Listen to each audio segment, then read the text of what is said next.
Once upon a time, in a quiet village nestled between rolling hills, there lived a curious little bunny named Milo. Every night, while everyone else was asleep, Milo would look out of his window at the stars and wonder what magical things might be happening while the world was dreaming. One night, as the clock struck midnight, a soft whoooosh filled the air.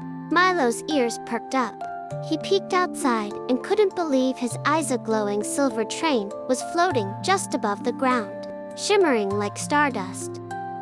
The door to the last car opened with a ding, and a raccoon in a conductor's hat waved at him. Next stop, Dreamland. All aboard, the raccoon called. Milo's heart leaped. He grabbed his favorite carrot-shaped pillow and hopped onto the Moonlight Train. Inside, the seats were made of clouds, and the windows showed scenes from the dreams of children all over the world. Ice cream mountains, dancing robots, flying whales, and even talking cupcakes.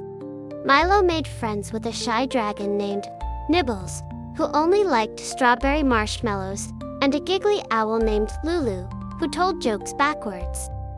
As the train soared through the sky, it dipped into dreams and collected sparkling dream dust, which kept the train flying. When they passed the Milky Way, the raccoon conductor handed out warm mugs of star cocoa with glowing marshmallows. Eventually, the Moonlight Train circled back toward Milo's village.